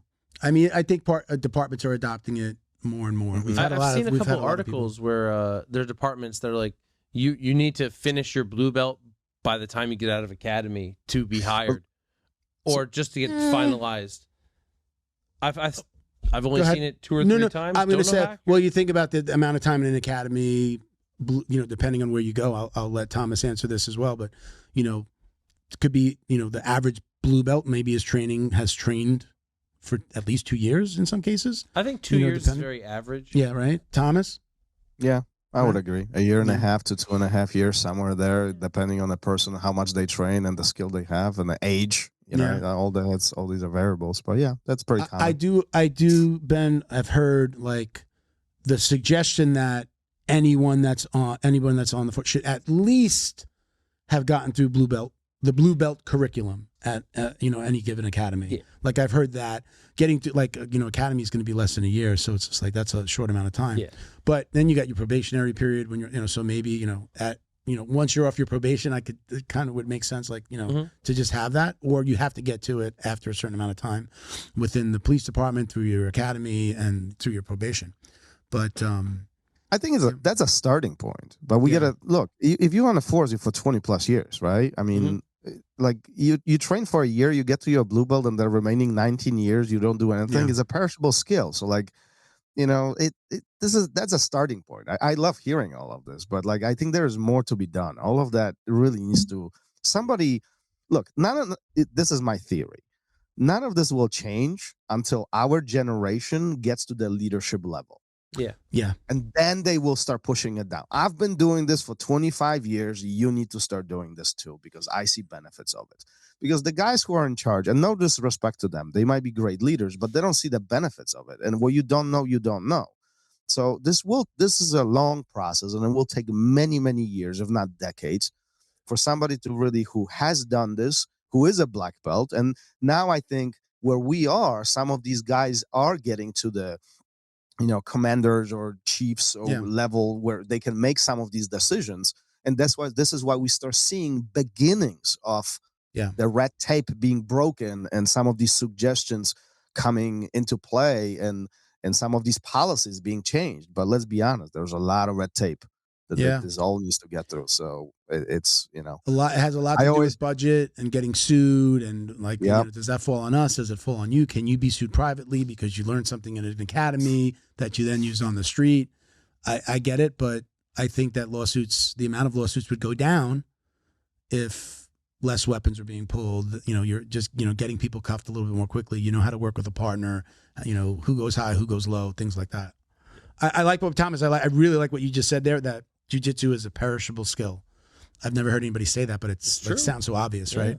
It's just, there's a lot of things that are perishable skills that you don't practice. You know, what is practice makes perfect. Yeah. Right. And if you're not doing it, if you're not active, you know, you're going to kind of forget. I have this theory that it takes about 2 weeks of no training for you to start disappearing. Oh, don't say that. I've been out for a week and a half. Well, you got about 3 days. I've been sick, so I'm like, you know what? I feel that after a couple of days.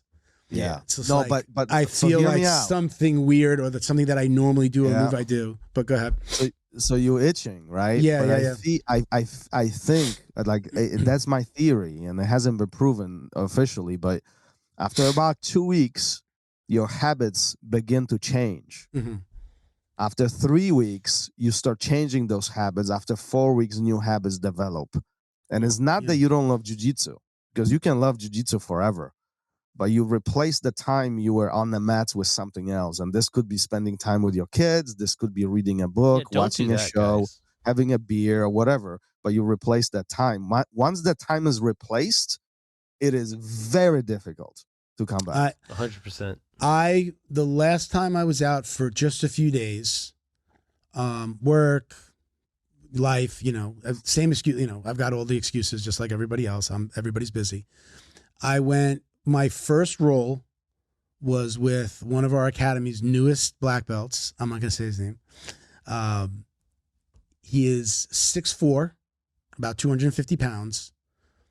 And I felt like a white belt when I probably feel like a blue belt most of the times when I roll with him. I felt like a white belt, but it was literally my first RõL, barely any warm up, but we got into some rolling, and I'm just like, I felt like a little kid he's already, you know, significantly bigger than me, 20 pounds heavier. I'm 230, but taller than me, longer than me. I tried to do a straight ankle lock, and literally like his leg was still like a foot. I couldn't even lean back enough to get the toes to where I needed them. So I wound up doing like a belly down, and it didn't work because I wasn't high enough on the leg. He's just too big. But I felt like a white belt. So I that resonates with me, Professor. I'm definitely, it doesn't take even 2 weeks for me. It takes just a week, or a week where I've only rolled like once, or 2 weeks back to back where I've only gone to class once, which happens. It just happens in my world.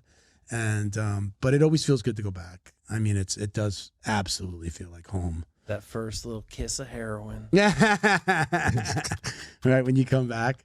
Oh man. It's it's the jiu-jitsu is this amazing thing that we talk about it here because we love talking about it. I wish that more people did it. My an account rep for the company, the CRM that I use, account rep. Well, I talked to her yesterday, and she started telling me about when she was doing pre-COVID, she was doing jiu-jitsu. She goes, I did jiu-jitsu for about 8 months. Her face lit up when she was talking about it. And she didn't go back because of COVID. And then she did come home with she's younger. She was living with her mom. She went home, and mom was like, what's up with these bruises? You're getting yourself hurt. So then mom was like, but then, gets through COVID and never went back. I'm like, you got to get back on the mat. The way that her face, when she was so excited to tell me, because we manage Academy Safe through my CRM. So she's involved with Academy Safe. So she was so excited for the first time to tell me that she had done jiu-jitsu. And I was just like, I got to get back out there. Why stop? You got to do it. But I'm like recruiter in chief, all the time. I'm trying to get my daughter on the mat.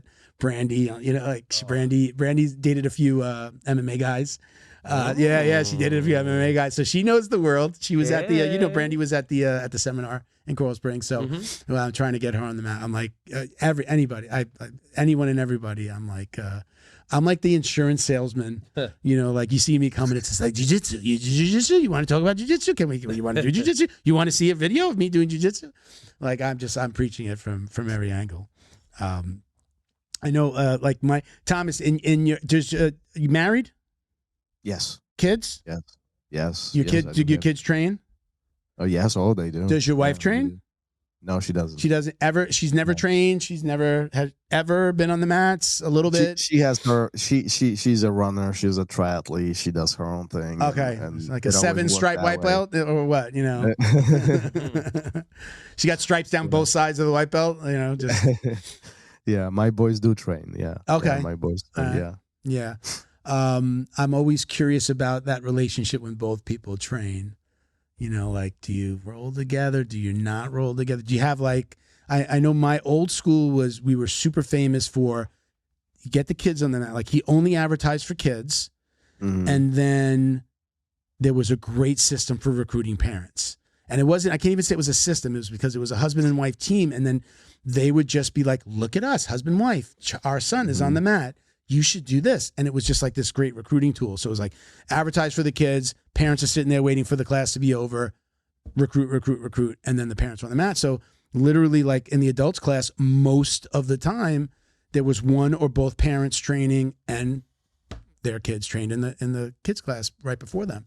So do you have a lot of that? Do you have a lot of that happens quite organically. I think like we don't even do intentional like recruiting per se, but like we have parents bring the kids and parents sit in the waiting area, and so we have strategically placed like fitness classes during the kids classes. So like if mom is sitting there, it's like why why sit here? Why waste time being on the phone? Might as well jump into the class. And some take advantage of it, some not. But I think organically, as time goes on, they kind of feel obligated to kind of make. They don't want to be. You don't want to be the lazy one not doing it, right? All the moms drop the kids off and jump into the fitness class. You don't want to be the only one. Yeah, it's been working very well, and like we have full families that are at the academies, and they don't all use all the opportunities, but like they are there. Some are only there for fitness. Some are come only for jiu-jitsu. Some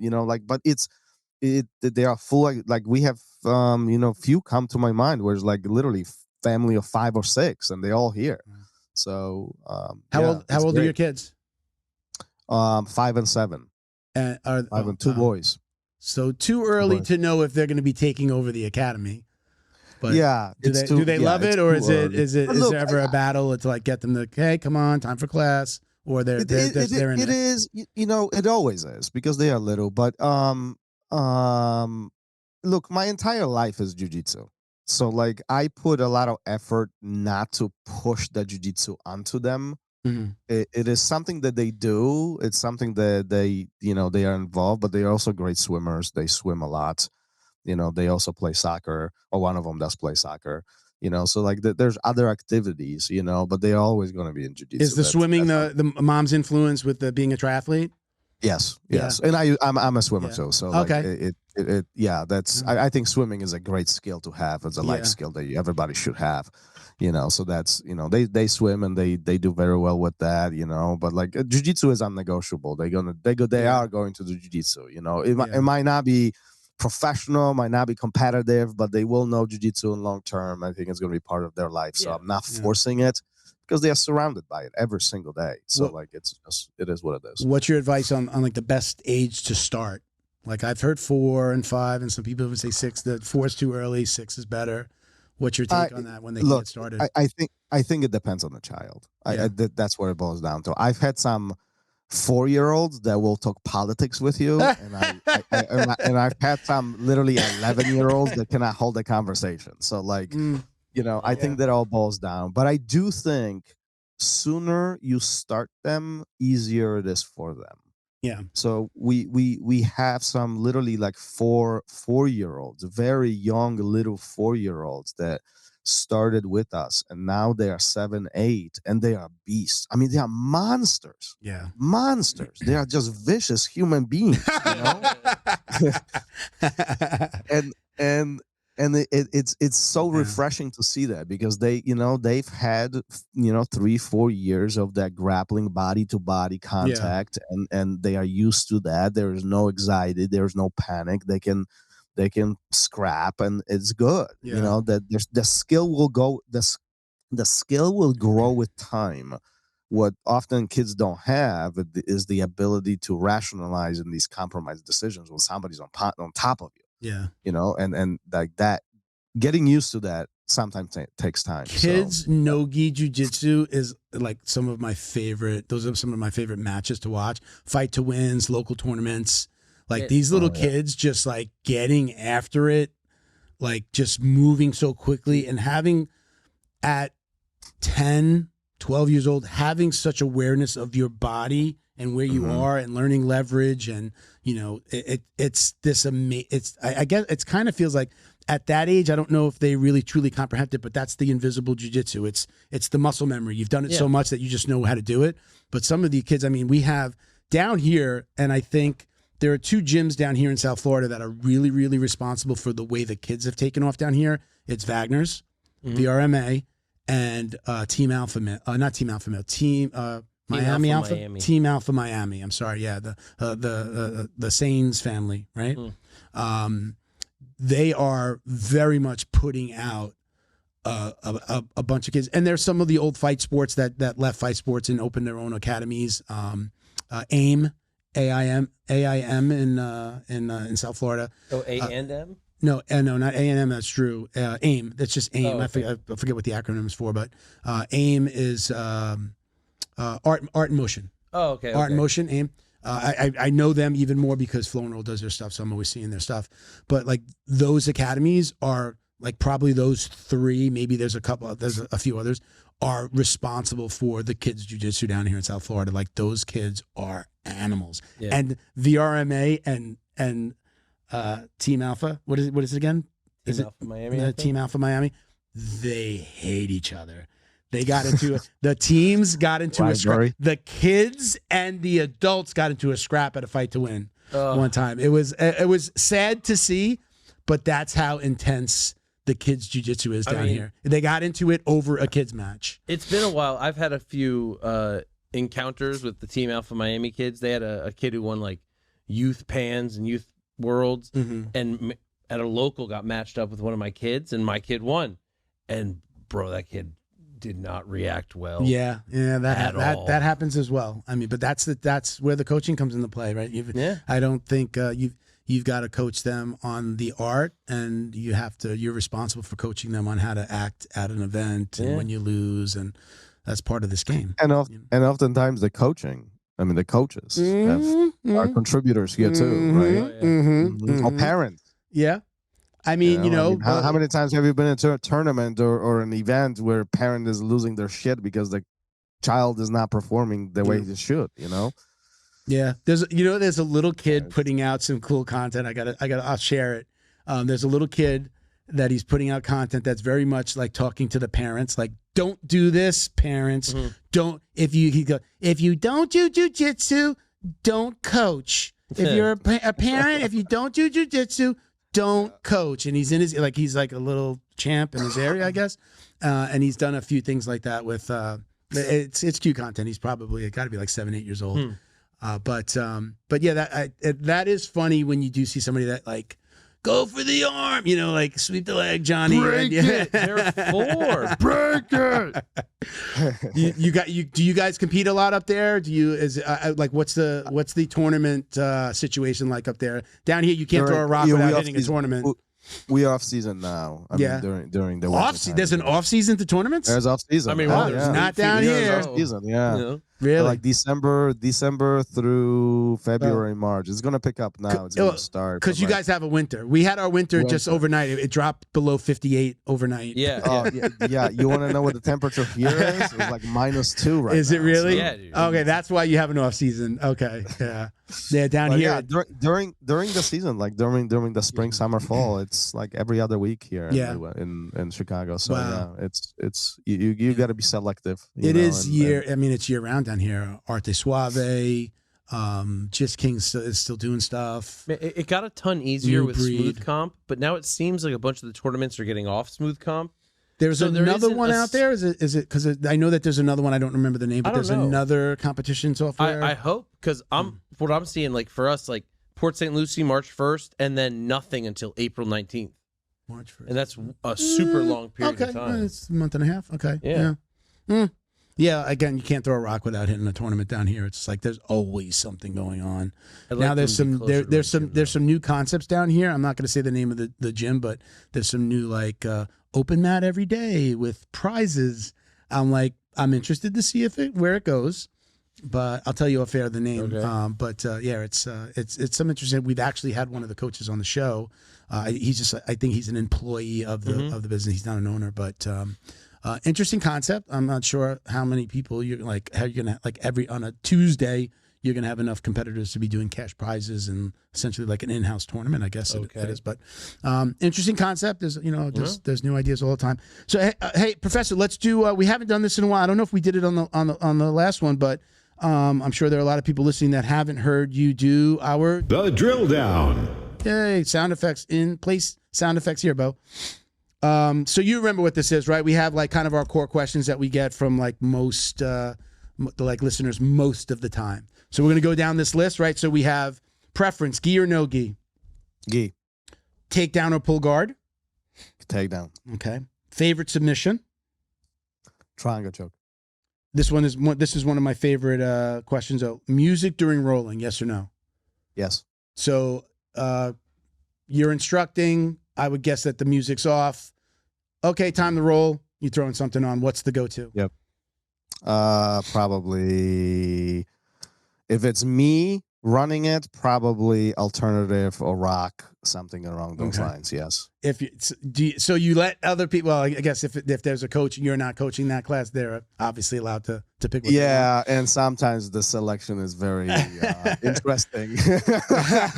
you got to make them conscious of like, hey, look, there's some kids waiting for their parents to get off the mat. Like, So I'm not even talking about that. I'm just talking about sometimes you walk into the academy and it's like smooth jazz or something. Oh, okay. I'm going the other route of like hip hop. Pressure pass. Hip hop with like the E next to it, Like, well, we're falling asleep here. No. So, off of my list, not from my list here, where are you originally from, Professor? Poland. Did you start martial arts there, or did you start martial arts here when you came to the States? I came here to the States and then I started. I came here in my early teens and I started in my 20s. Okay. And was jiu-jitsu your first discipline, or were you like the rest of us, it was a karate or taekwondo maybe mixed in there? No, jiu-jitsu was my first. Yeah. Carlson Gracie jiu-jitsu as well from the beginning? Mm-hmm. Yeah, very cool. Now, this one's an interesting one because for a couple of reasons, but do you watch a lot of online content? You're a creator. Are you watching a lot of content yourself? Are you consuming move videos or buying instructionals? Do you do any of that stuff? I do. I think it's necessity. Yeah. I think today where we are, we have to continue evolving. And I think at some point we get to the point where I look at this as education. So like stimulating your mind and then stimulating your body. You got to do both. Okay. So you have to learn something first before you try it. So I do study. I do watch video. I do watch content. I'm very purposeful. I make notes and then I take it to the mat. I experiment. I develop little systems and then I teach them, or I film them, or that's kind of my process. Yeah, very cool. Do you have a go-to that you like? Is it like BJJ Fanatics? Do you just do a YouTube search? What's your where are you looking? So that's always a very interesting conversation because I think, BJJ fanatics have done a phenomenal job. I mean, brilliant job monopolizing the market, right? So like they are essentially the place to be. Like even Budo videos that like they don't exist. I mean, they are there, but like it's not comparison. I don't know where's the X. Where's the I forgot. There's one more platform. It was like an X Guard one. There was like X something. Not X Marshall the brand, but I know there was an X.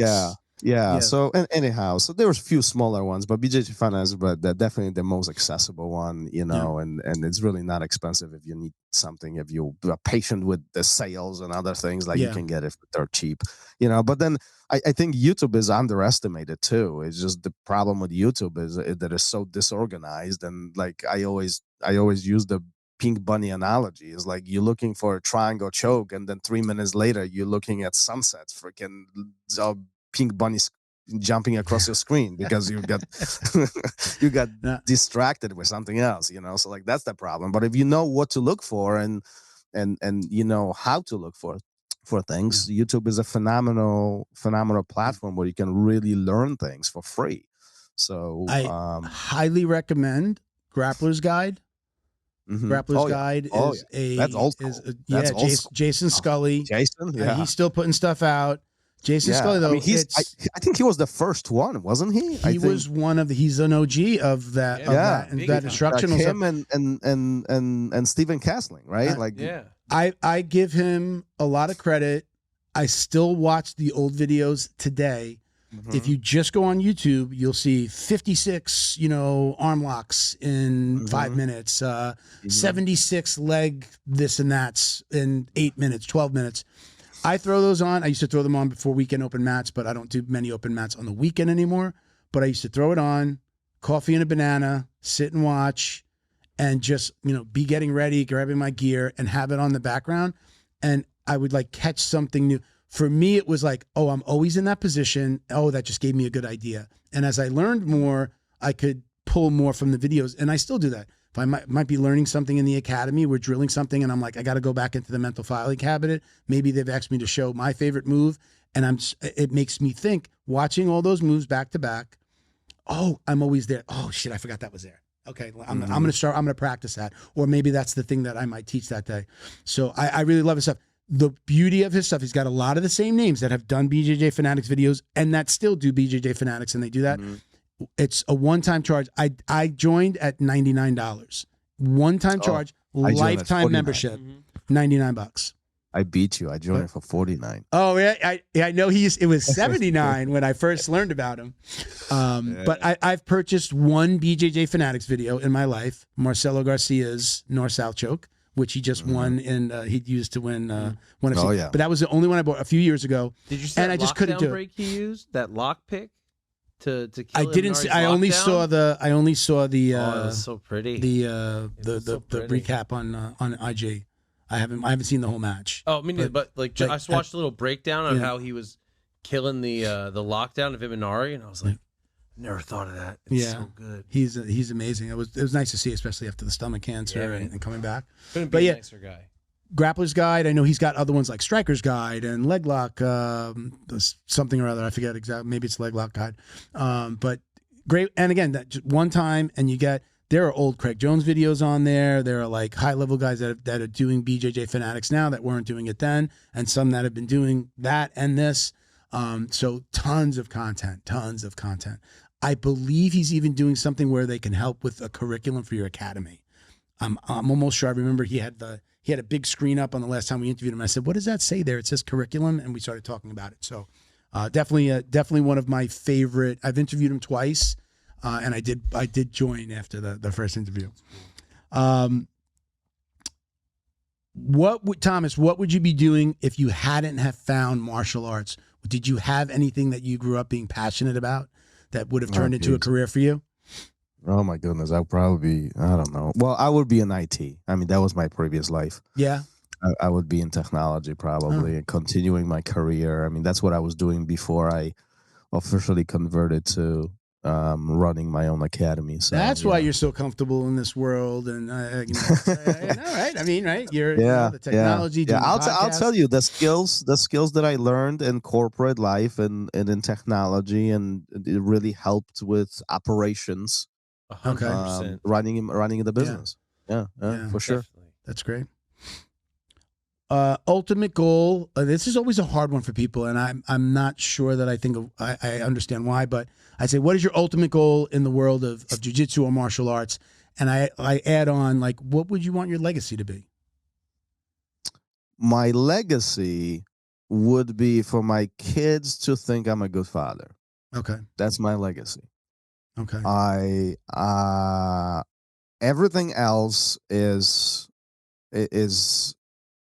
noise, is extra. It's just something that we do, and I'm extremely passionate about what I do.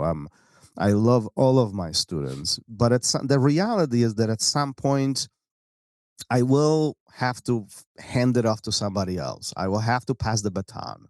Somebody after me will have to take this over. And I'm not ready for that yet. Yeah.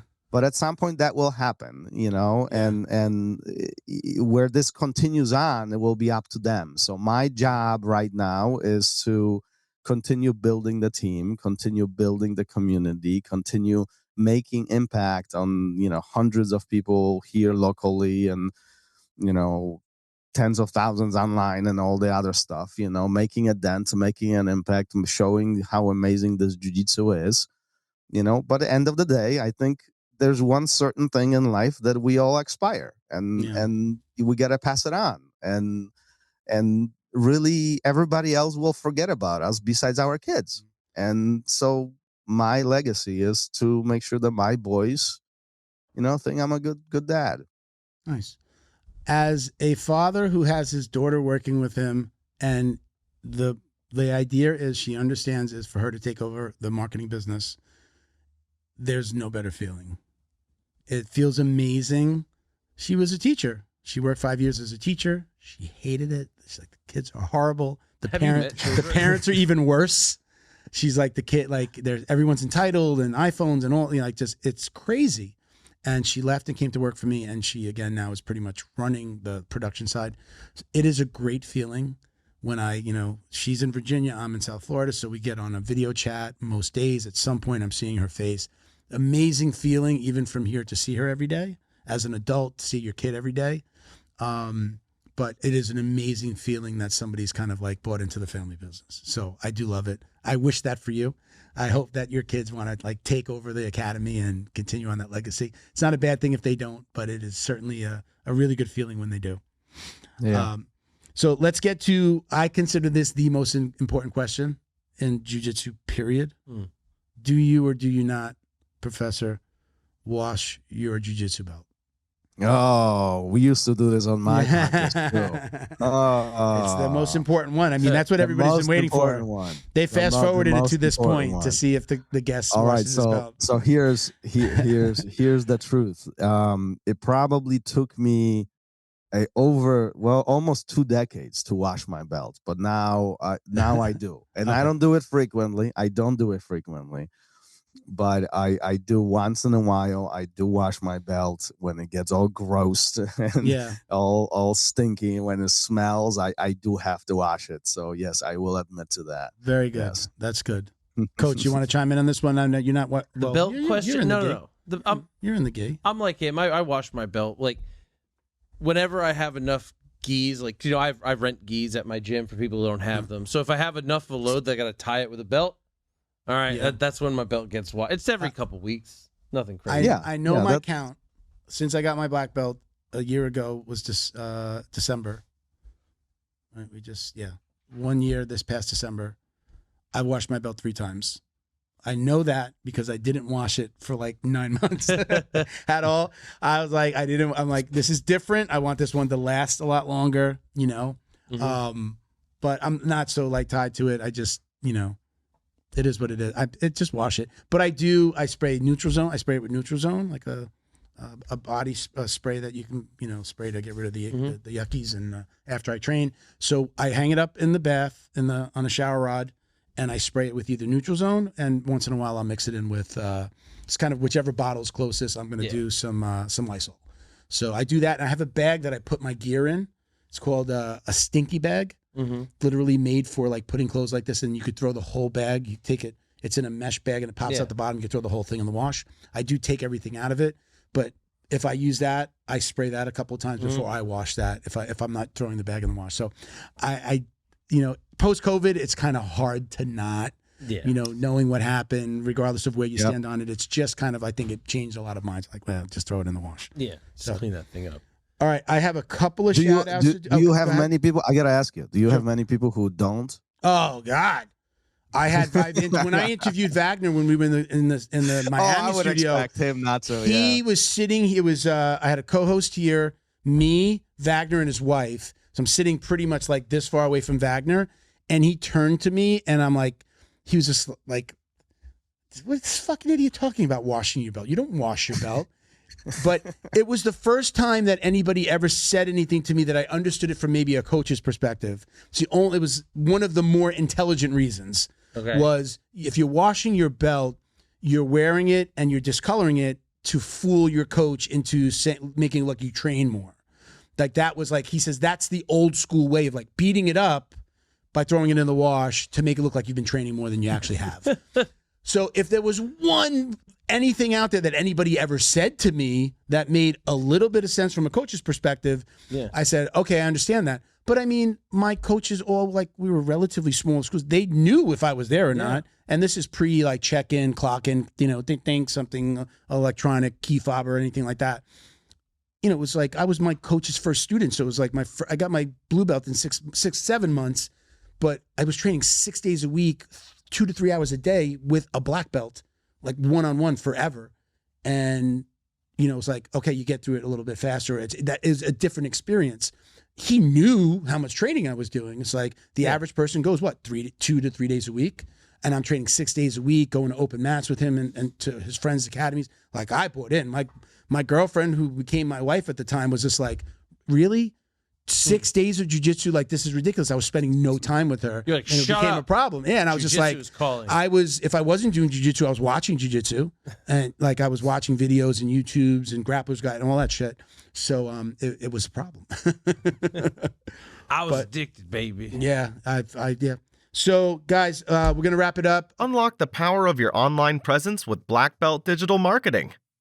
Their reputation management program ensures your Google business profile seen by more potential customers. Black Belt Digital Marketing is your full-service digital marketing agency specializing in local SEO and reputation management. Boost your business today. Visit bbdigitalmarketing.com. Your success is their priority. I've been training jiu-jitsu for 4 years.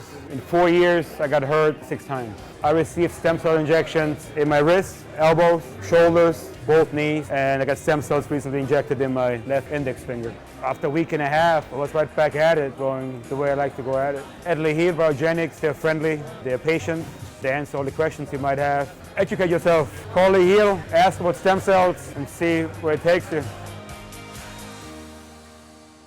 Special thank you to the crew over at Flow and Roll for all their support. Flow and Roll is renowned for their incredible no-gi rash guards, shorts, and leggings. Flow and Roll has quickly become the premier custom apparel provider for academies big and small throughout the United States. Reach out today to discuss your custom order and ask about their incredible pre-order program.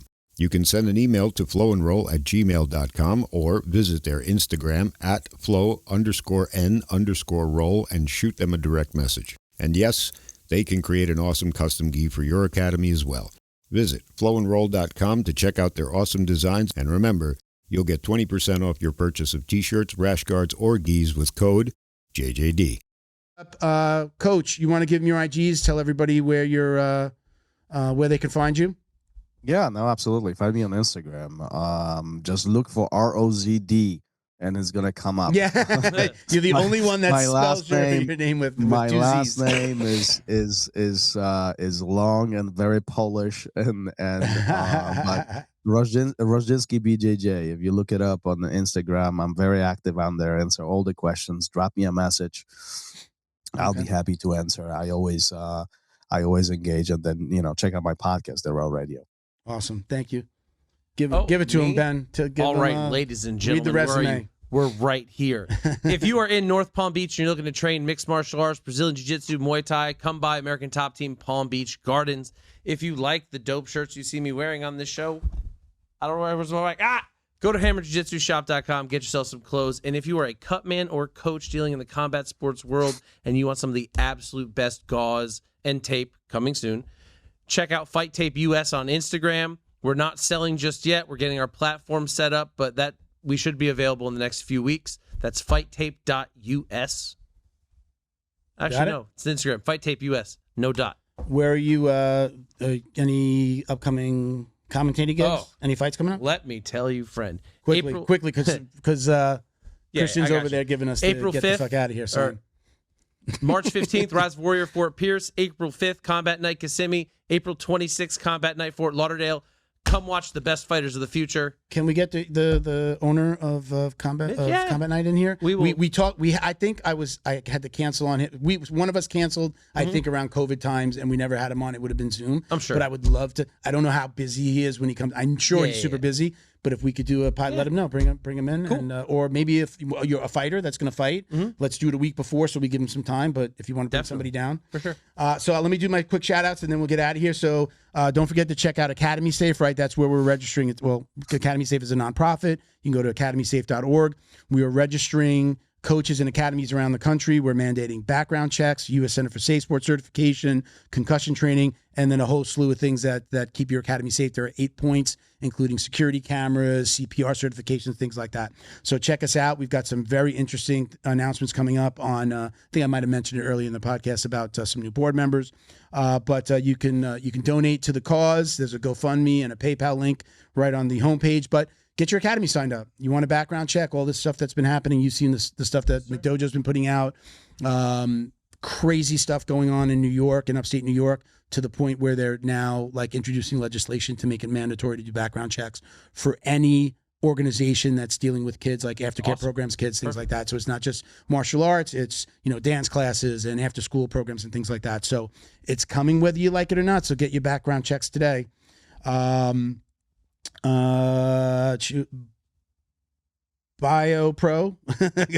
gotta get to my read. BioPro Tech or bioproteintech.com. Get $30 off with a code JJD. Wait, what the heck is BioPro? BioPro, or it's right up here over my shoulder. Hold on, right here. It is a synthetic alternative to HGH. It makes your body produce more human growth hormone. So I take it every day, morning and night, on top of some of my other fun stuff. The BJJ, you get $30 off with code JJD on kits totaling more than $295. BJJ box is back as well. The BJJbox.com. Get 20% off your first box with code JJD20. And they're quarterly now. They don't do the monthly anymore. I don't think at all. You get a quarterly box, so a little less expensive, and you're getting 4 boxes per year. You can check us out at Jiu Jitsu Dummies on Instagram. My IG is Uncle Milty BJJ, and I think that's it. Did we make it? Did we do it? What? Oh, we're saying goodbye here. You're telling me to say goodbye there. Thank you for watching and listening, everybody. Peace, love, jiu-jitsu. Thank you, Thomas. Stick around for a second. See you guys. Don't hang up yet.